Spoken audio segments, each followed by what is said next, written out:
আমরা যারা পূর্বে ওয়ার্ডপ্রেস নিয়ে কাজ করেছি তাদের কাছে ওকমার্স প্লাগইনসের কার্যকারিতা খুব একটা কঠিন হবে না, কেননা আমরা যদি পোস্ট করতে জানি, পোস্ট এডিট করা কিংবা ডিলিট করার পদ্ধতি যদি জানি, তাহলে একই পদ্ধতি অবলম্বনে আমরা কিন্তু প্রোডাক্ট অ্যাড করা থেকে শুরু করে সকল কিছুই করতে পারবো।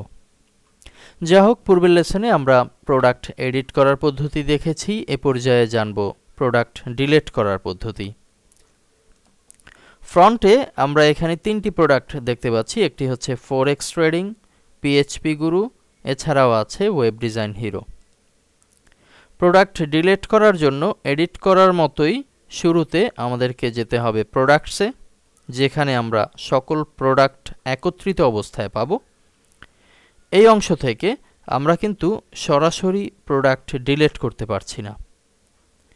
আমরা কম্পিউটারে যেমন রিসাইকেল বিন দেখে থাকি, অর্থাৎ ডিলিটকরণের প্রথম পর্যায়ে, এবং রিসাইকেল বিন থেকে যখন ডিলিট করি তখন সেটি সম্পূর্ণরূপে ডিলিট হয়। পাশাপাশি আমরা যদি চাই আমাদের কম্পিউটারের রিসাইকেল বিনে থাকা তথ্যগুলোকে আবার রিস্টোর করতে, সেটি যেমন সম্ভব, ওয়ার্ডপ্রেসের এই ড্যাশবোর্ডেও প্রোডাক্ট কিংবা পোস্ট যাই বলি না কেন, সেটিকে একবার সাধারণ ডিলিট করার পরে আবার রেস্টোর করা সম্ভব। রিসাইকেল বিনের মতো সাধারণ যে ডিলিটের স্থান সেটি হচ্ছে ট্রাশ। আমরা এখন সাময়িকভাবে ওয়েব ডিজাইন হিরো এই প্রোডাক্টটি ডিলিট করব। এ কারণে আমাদের শুরুতে ক্লিক করতে হবে ট্রাশ।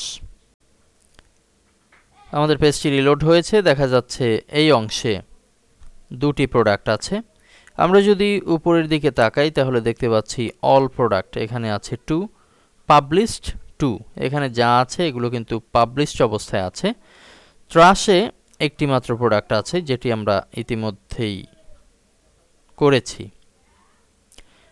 এখন আমরা যদি আমাদের প্রিভিউকে রিলোড দেই তাহলে পাবলিশ অবস্থায় দুটি প্রোডাক্ট পাব। তবে আমাদের ট্রাশে অন্তর্ভুক্ত প্রোডাক্টটি কিন্তু এখনও পার্মানেন্টলি ডিলিট হয়নি।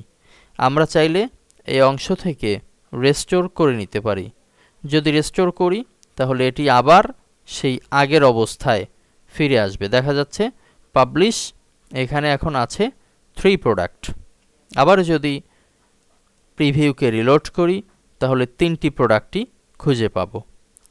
পূর্ণাঙ্গভাবে আমরা এখন ডিলিট করার পদ্ধতি জানব। ওয়েব ডিজাইন হিরো এই প্রোডাক্টটি ট্রাশে আছে। এখানে নিচের দিকে থাকা রেস্টোর, ডিলিট পার্মানেন্টলি, ডুপ্লিকেট, এই তিনটির মধ্য থেকে ডিলিট পার্মানেন্টলি এটি ক্লিক করলেই এটি পরিপূর্ণভাবে মুছে যাবে কিংবা ডিলিট হবে।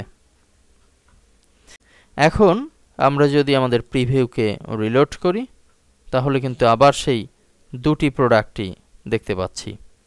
ধন্যবাদ।